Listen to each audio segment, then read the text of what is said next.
Olá, tudo bem? Sou o pastor Cláudio Rosa, graça e paz do Senhor, tudo bem com você, com a sua família? Que Deus te abençoe grande e poderosamente. Muito obrigado pela sua participação, obrigado por todos vocês que são inscritos no canal, os que não são inscritos ainda, que se inscrevam, toquem o sininho aí para receberem as notificações. Obrigado por estar compartilhando e também dando seu like. Também faça os seus comentários, tá bem? Isso é muito importante. Olha, foi feita uma pergunta a um padre se a pessoa, pelo fato dela ser evangélica, ela estaria errada. E, de uma forma absurda, esse padreco respondeu o que é uma coisa alucinante, o que ele respondeu. Nós vamos passar o vídeo aqui agora do que ele respondeu, logo depois entra a nossa vinheta e voltaremos para comentar. Segue aí o vídeo. Uma pessoa me perguntou na internet: Ô padre, eu sou evangélica, eu estou errada? Eu disse: tá, claro que tá. Por que eu estou errada? Porque você não está na igreja que Jesus fundou. Não precisa eu lhe explicar, não. Para que eu vou te convencer? Jesus fundou uma igreja e essa igreja não é a sua. Quem foi que fundou a sua igreja? Foi um pastor. Então como é que eu vou dizer que e uma igreja fundada pelos homens é a certa? É errada. E você corre o risco de ir para o inferno. Cuidado. Mas a gente tem que ter coragem de falar a verdade para as pessoas. Tem que ter coragem de dizer: meu filho, você está no caminho errado. É perigoso estar no caminho errado. Eu posso me perder estando no caminho errado. Nas seitas protestantes não tem a verdade completa do evangelho. Se a gente, com toda a verdade, a gente ainda peca, imagine se não tiver. Não tem os sacramentos. O que é que lá não tem? Lá não tem Eucaristia. E se não tem Eucaristia, não tem Jesus, porque Jesus é Eucaristia. Jesus está aqui no sacrário. Lá não tem a confissão. Lá não tem nada.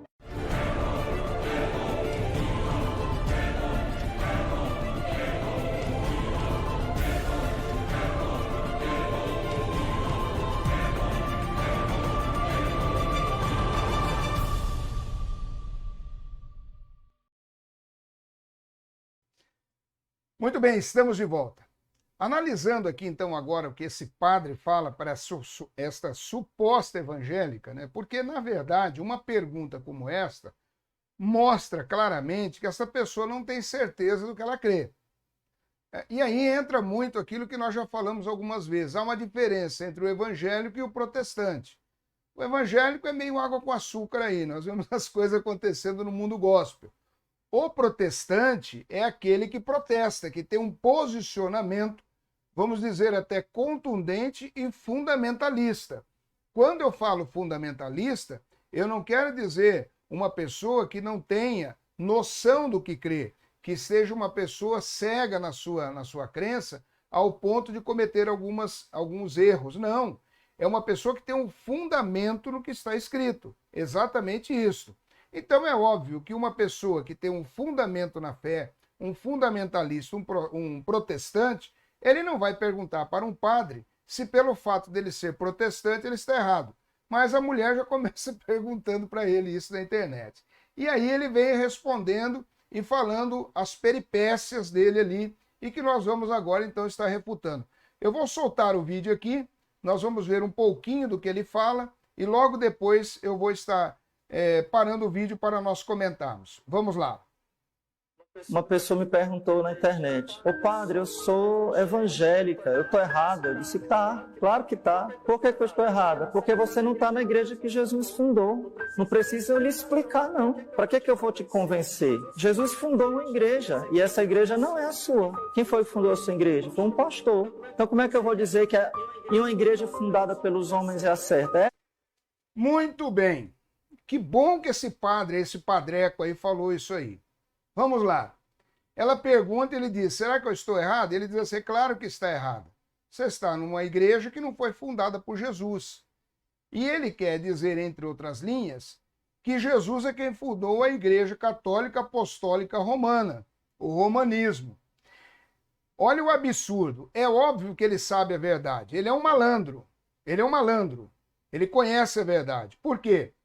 Porque o movimento romanista dentro da igreja, ele começa lá pelo ano 300, 350. Até o ano 300, a igreja ia muito bem, obrigado. E ela era uma igreja genuinamente cristã, sem as pataquadas, sem as heresias, sem os desvios doutrinários que existem dentro do catolicismo romano. Que qualquer católico que lê um pouquinho a Bíblia sabe que está errado. Ninguém é inocente. Nós não estamos aqui falando com crianças de 1 ano, 2 anos, pessoa que tem algum problema cognitivo. Nós estamos falando com pessoas que sabem, quando leem, o que é certo e o que é errado. Então, um católico, um leigo, que leia a Bíblia e participe de uma missa, participe do que acontece dentro do catolicismo romano, ele vai ter uma percepção que não casa o que a Igreja Católica, o que a seita católica apostólica romana ensina e defende, com o que a Bíblia ensina. Agora ele vem dizendo assim, como pode essa igreja ser verdadeira se ela foi fundada por um homem, por um pastor? Então vamos lá. Vamos dar uma olhadinha aqui primeiro em Mateus, no seu capítulo de número 16. Mateus, no seu capítulo de número 16, e vamos ver o que é que Jesus fala a respeito dessa questão da igreja. O que é falado lá. Versículo 13, Mateus 16, 13, diz assim: E chegando Jesus às partes de Cesareia de Filipe, interrogou os seus discípulos, dizendo: Quem dizem os homens ser o Filho do Homem? Versículo 14, eles disseram, uns João Batista, outros Elias e outros Jeremias ou um dos profetas. Disse-lhe ele, e vós, quem dizeis que eu sou? Ele pergunta para os discípulos. E aí ele dá uma apertada maior. Então, o texto sagrado diz, lá no versículo 16, e Simão Pedro respondendo disse, tu és o Cristo, o Filho do Deus vivo. Jesus então responde, bem-aventurado és tu, Simão Bárjonas, porque a você não foi revelado pela carne ou sangue, mas meu Pai que está nos céus. Ou seja, esta resposta que Pedro deu, que Jesus é o Cristo, o Filho do Deus vivo, não partiu da intelectualidade carnal de Pedro, mas Jesus está dizendo que foi Deus quem revelou para ele. E aí Jesus diz o seguinte no versículo 18, eu também te digo que tu és Pedro, e sobre esta pedra edificarei a minha igreja, e as portas do inferno não prevalecerão contra ela. Bem, o que é que a Igreja Católica diz num malabarismo teológico, numa cambalhota que eles fazem? Viu, seu padre? Se esse vídeo chegar em ti, olha, eu gostaria imensamente de ter uma oportunidade de debater contigo. Mas eu sei que, obviamente, se houver essa oportunidade, você não compareceria, porque você não tem coragem de enfrentar a verdade. Não a minha pessoa, mas a verdade bíblica. Mas vamos lá. Jesus está dizendo aqui, quando ele fala assim, eu te digo, tu, Simão Borges, que sobre esta pedra, ele está dizendo, Pedro, tu és Petros. Jesus fala em grego, não fala em aramaico. O grego é uma língua muito mais rica, um vernáculo rico, que tem um poder de expressão maior. Então ele está dizendo, Pedro, tu és Petros, pequenos fragmentos de rocha. Mas sobre esta pedra, sobre esse grande leito de rocha, ou seja, sobre esta tua declaração que eu sou o Cristo, eu edificarei a igreja edificada em Cristo, a igreja. Não é sobre Roma, não é sobre os papas. Aí, esse padreco aí, ele diz o seguinte, que foi um pastor quem fundou as igrejas, como que a igreja pode ser verdadeira se foi um homem que fundou a igreja? Bem, dentro da tradição católica romana, a igreja está fundamentada sobre quem? Sobre Pedro, porque eles fazem aquela lambança lá no versículo 18, que nós acabamos de ler de Mateus 16. Eles dizem, não, a igreja foi fundada sobre Pedro. E aí eu te pergunto, Pedro não era falível? Pedro não era um homem? Esse padre está dizendo que como a igreja pode ser verdadeira se ela é fundada na base de um homem, e Pedro era um homem falível. Sabe por quê? Olha o que diz aqui no versículo 21. Desde então começou Jesus a mostrar aos seus discípulos que convinha ir a Jerusalém e padecer muitas coisas dos anciões e dos principais sacerdotes e dos escribas e ser morto e ressuscitar ao terceiro dia. Jesus estava explicando. E Pedro, olha o Pedro aqui que a Igreja Católica fala, que a igreja está fundamentada sobre ele, que é um homem também, viu, Padreco? Você que está questionando aí, dizendo que a igreja protestante é uma seita, nós vamos chegar lá. Ele diz, aí, Jesus está dizendo assim, e Pedro, tomando-o de parte, começou a repreendê-lo, Pedro estava repreendendo Jesus, dizendo: Senhor, tem compaixão de ti, de modo nenhum te acontecerá isto. Ele, porém, voltando-se, disse a Pedro. Agora Jesus fala ao chefe da Igreja Católica Apostólica Romana. Jesus agora fala ao primeiro Papa.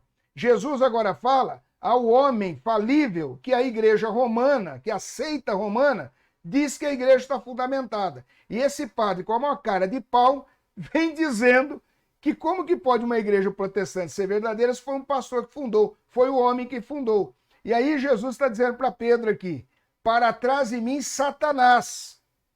Entendeu? Está escrito isso. Você nunca leu isso, padre? Você que é católico, já leu isso aqui? Olha o que Jesus diz para Pedro: para trás de mim, Satanás, que me serves de escândalo, porque não compreendes as coisas que são de Deus, mas só as que são dos homens. Lá no versículo de número 17, Jesus fala: bem-aventurado és tu, Simão Bárgenas, porque não foi o que te revelou, não foi a carne e o sangue, mas meu Pai que está nos céus. Aqui no versículo 23, ele diz: para trás de mim, Satanás, que não conhece as coisas de Deus, um homem falível. Então o que esse padre está falando é uma grande mentira. Ele conhece a verdade, mas ele é mentiroso. Ele não tem compromisso com a verdade. Porque quando você é questionado e quando você é confrontado pela Bíblia, ela mostra a verdade. Então esse é o primeiro ponto. Nós estamos vendo aqui que Jesus é o fundamento da igreja e não Pedro. E quando esse padreco fala que a igreja protestante não pode ser verdadeira porque ela foi fundada por um homem, por um pastor, ele cai no erro. Por quê? Porque, segundo eles, os católicos romanos, a igreja foi fundada sobre a pessoa de Pedro, que era um homem falível, que inclusive tentou levar Jesus no bico para que Jesus não fosse crucificado. E aí, com a palavra, com a resposta, você, seu padre. Mas vamos continuar aqui com o que ele vem dizendo para ver até onde ele vai chegar. Vamos lá. Risco de ir para o inferno, cuidado. Mas a gente tem que ter coragem de falar a verdade para as pessoas. Tem que ter coragem de dizer: meu filho, você está no caminho errado. É perigoso estar no caminho errado. Muito bem. Temos que ter coragem de falar a verdade. Que maravilha! Que maravilha! É aquilo, né? Deus usou até uma jumenta para falar com Balaão. Então, quanto mais um padreco como esse. Que maravilha que você falou, seu padre. Temos que ter coragem de falar a verdade. Vamos lá. Qual é a verdade dessa seita aí? Defender a existência do purgatório, defender que quem já morreu pode fazer alguma coisa pelos vivos, e defender que os vivos podem fazer alguma coisa pelos mortos, dizer que quando você coloca uma moeda no gasofilácio, tira uma alma do purgatório. Como é que fica a situação? Como é que fica essas verdades que vocês praticam, que são heresias diante daquilo que a Bíblia ensina? Como fica isso? Como fica a questão da adoração piramidal? Você, padre, sabe o que é adoração piramidal? Você sabe o que é. Você, católico, sabe o que é adoração piramidal? Eu vou explicar aqui. Adoração piramidal é o seguinte: o católico entra dentro do templo da seita ali e vai rezar lá para São José, São Pedro, São Sebastião, São Cristóvão, Santo Antônio, Santo Casamenteiro, seja o que for. Então, quando ele vai rezar ali, ele está praticando a dúlia. Dúlia. Quando ele sai do altar de um desses santos menores e vai rezar ali para Maria, então ele está praticando a hiperdúlia. A hiperdúlia, ou seja, ali é uma adoração maior.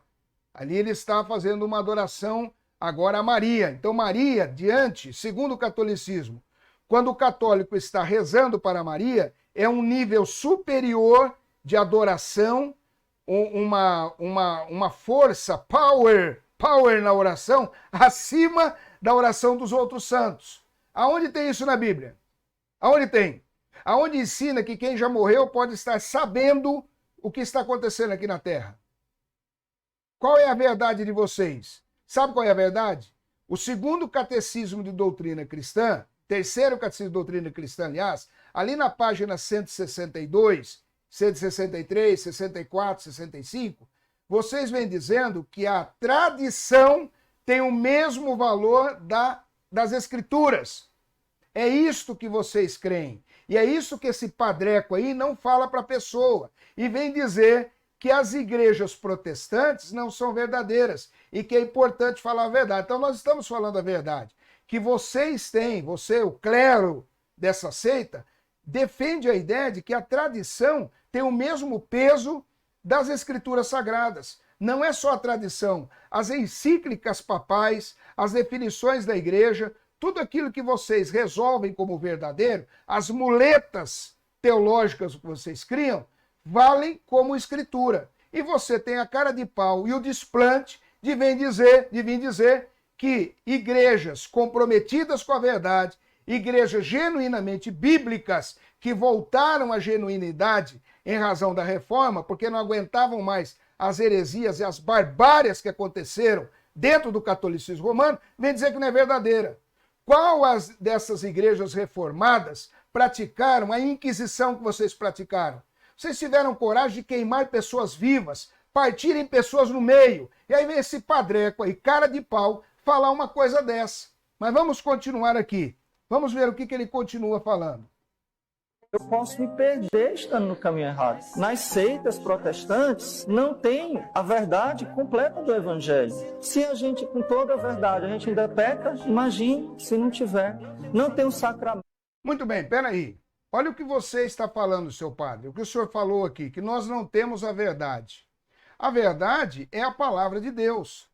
A segunda carta aos Coríntios, capítulo 13, versículo 8, diz que nada podemos contra a verdade, a não ser pela própria verdade. É claro que as organizações cristãs, protestantes, bíblicas, elas têm um compromisso sim com a verdade e pregam a verdade da palavra. Então, dizer que nós, ou que a igreja protestante não tem a verdade, que é uma seita, o que é uma seita? Uma seita é um grupo religioso, por exemplo, do cristianismo, que não obedece às doutrinas centrais. Uma das doutrinas centrais do cristianismo é que Jesus Cristo é o único Salvador, é o único mediador e que não existe um outro. O próprio Pedro, ou apóstolo Pedro, melhor dizendo, ele escreve em Atos dos Apóstolos, lá no capítulo 4, versículo 12, que não existe um outro que possa nos justificar a não ser o próprio Jesus. Vamos ver ali? Em Atos dos Apóstolos, no seu capítulo de número 4 e o seu versículo de número 12. Diz assim, esta fala aqui é do suposto primeiro Papa que a Igreja Católica diz que existiu, o apóstolo Pedro. Eu não estou diminuindo aqui o apostolado de Pedro. Quando eu falo suposto, é em relação ao que eles dizem de Pedro, que Pedro foi o primeiro Papa.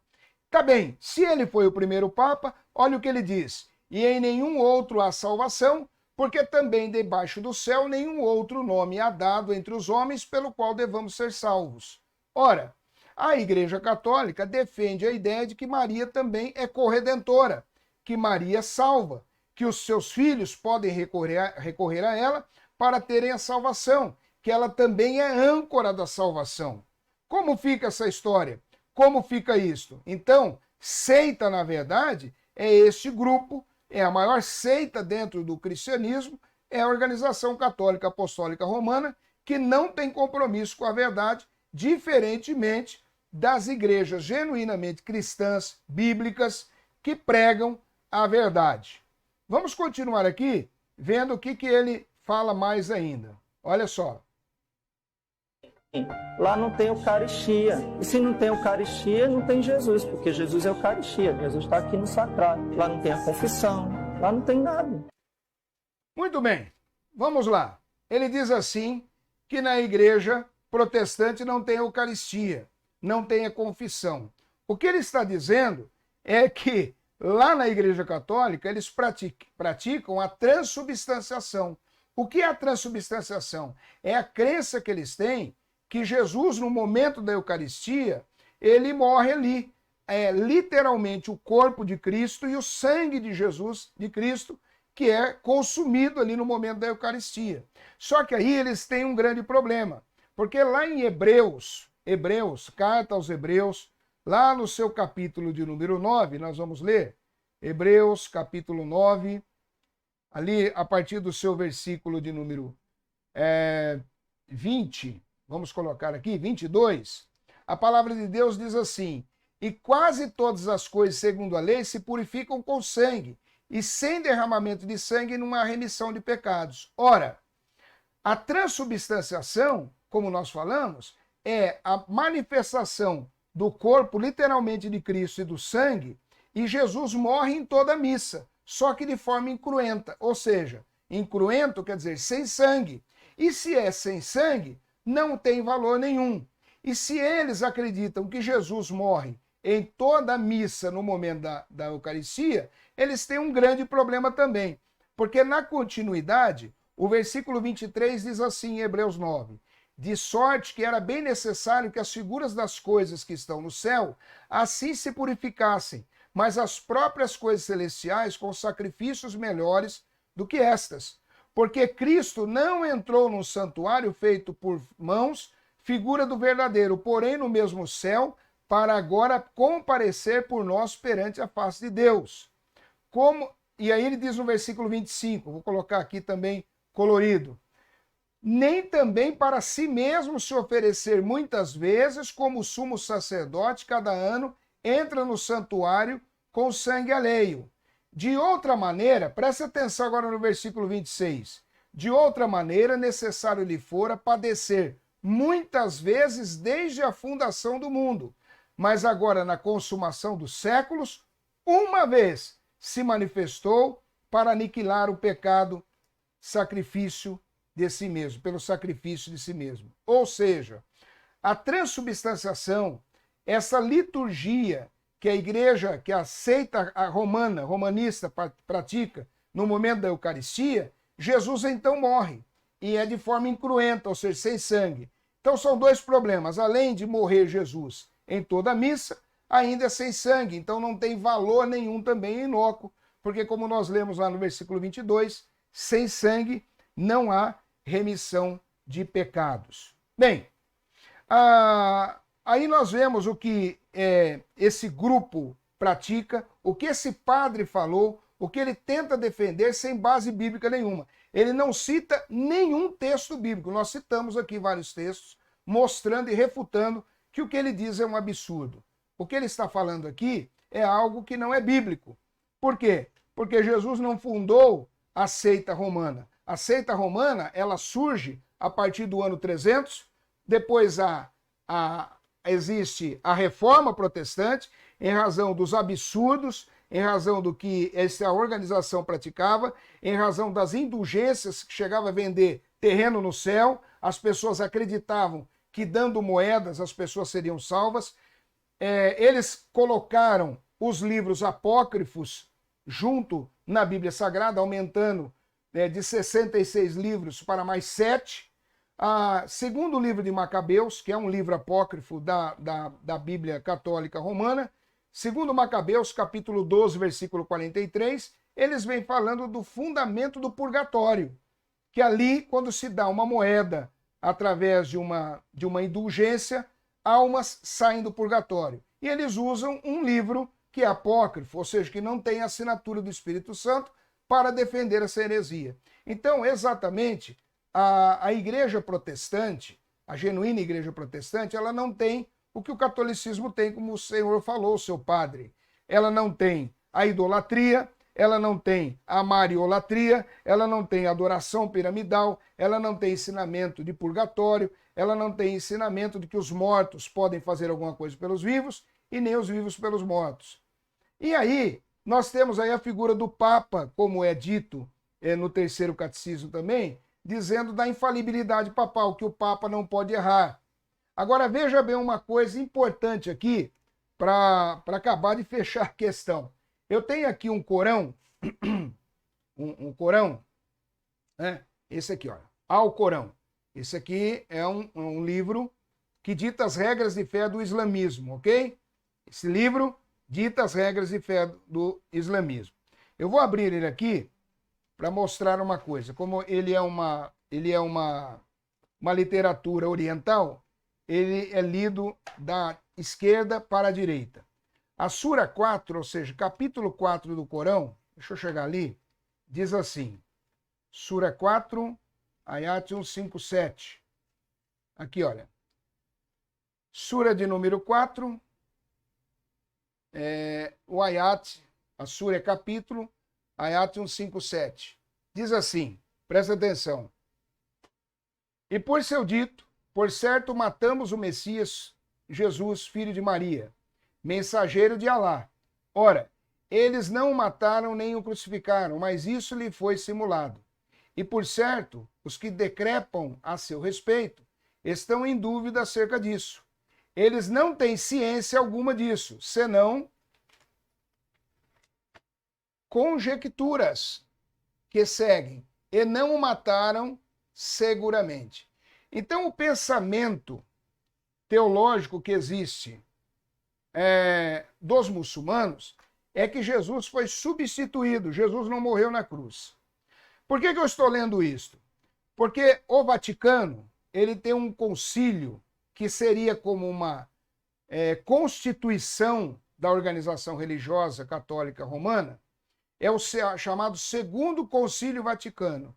E no Segundo Concílio Vaticano, eles dizem o seguinte: nós, os católicos, temos por estima os muçulmanos que adoram o único e verdadeiro Deus.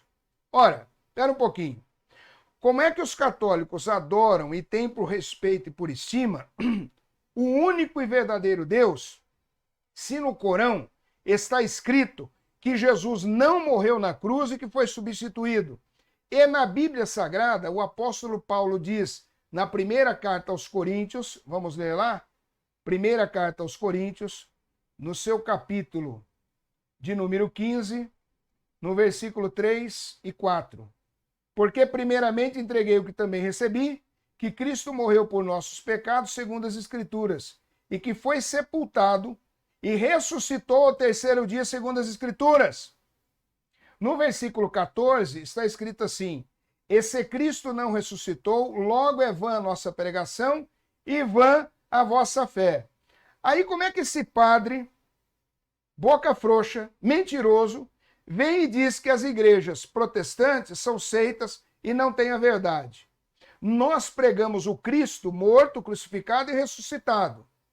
E vocês, católicos romanos, têm por estima o único e verdadeiro Deus que deu o Corão para os muçulmanos, dizendo que Jesus não morreu, que Jesus foi substituído, e que Deus deu para os cristãos a Bíblia Sagrada. A resposta está com o Vaticano. Como é que fica isso? Quem é o mentiroso na história? Quem é o mentiroso na história? Pela sua idade, seu padre, o senhor deveria ter um pouquinho mais de brilho na cara antes de falar besteira. Eu quero agradecer a cada um dos queridos que nos acompanha aqui no canal Que Diz a Bíblia. O nosso objetivo é levar a palavra de Deus e refutar as heresias. Doa quem doer. Nós não estamos aqui para perder o nosso tempo. Quando uma pessoa como essa vem tentar diminuir o movimento cristão e dizer que as igrejas protestantes são seitas, diante do que eles praticam, do que eles creem, é uma brincadeira. E aí nós não podemos nos calar. Então, essa é a palavra que nós tínhamos para dar a respeito desse vídeo.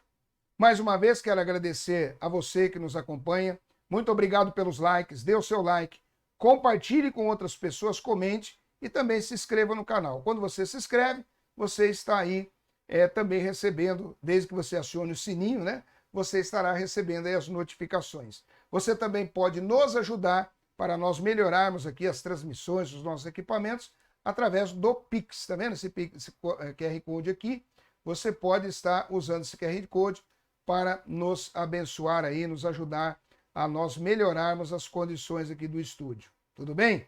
Deus abençoe a sua vida. Lembrando que todas as segundas e quintas-feiras nós temos as lives às 20 horas. Fique na paz do Senhor e até o próximo vídeo, em nome de Jesus.